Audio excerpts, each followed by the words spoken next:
Ang mga tao mula sa abo ay babalik din sa abo. Yan ang paalala ngayong Ash Wednesday na hudyat din ang pagsisimula ng Kwaresma. Sinimulan na ng mga Katoliko sa iba't ibang panig ng bansa ang kanilang pagdarasal at pag-aayuno. Makibalita tayo live kay RG Lorenzo ng GMA Ilocos. RG? Maki, maagang nagpunta ang mga Lawagueño sa simbahan ngayong araw para dumalo sa misa ngayong Ash Wednesday. Sa sermon ng pari, muli niyang ipinalalang maging tapat sa paghinang tawad sa kasalanan, lalo ngayong panahon ng Kwaresma. Mahalaga para sa mga Katoliko ang paggunita sa unang araw ng Kwaresma, kaya naman, dagsang mga dumalo kaninang umaga dito sa St. William's Cathedral. Mapabata o matanda, nagpalagay ng cross sa noo bilang tanda ng pagpapakumbaba. Maki, ginugunita rin sa iba't ibang panig ng bansa ang Ash Wednesday. Tuwing sasapit ang Ash Wednesday, nakaugalingan na ng mga Katoliko ang pagpapalagay ng abo sa noo. Tanda ito ng pagsisisi sa nagawang mali at pagbabalik loob sa Diyos.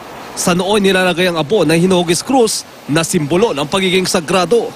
Mula sa palaspas sa binendisyonan noong Palm Sunday ang ginagamit na abo. Sinusunog ang mga ito at binebendisyonan ng pari. Ang connection nito is, tayo wini-welcome natin ang Panginoon sa Palm Sunday, no? Tinatanggap natin ang Diyos, pero kung minsan is yung pagtanggap natin ay marupok pa rin. So yung pinapakita natin na symbol na ash na tayo'y nagkukulang rin.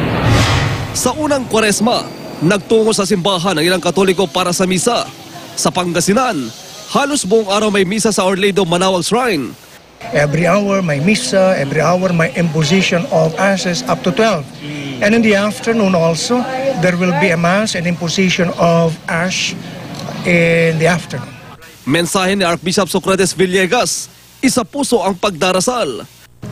Ibig sabihin, hindi lang yung nag-uulit-ulit na mga dasal, kundi yung nakikinig ka talaga sa Diyos.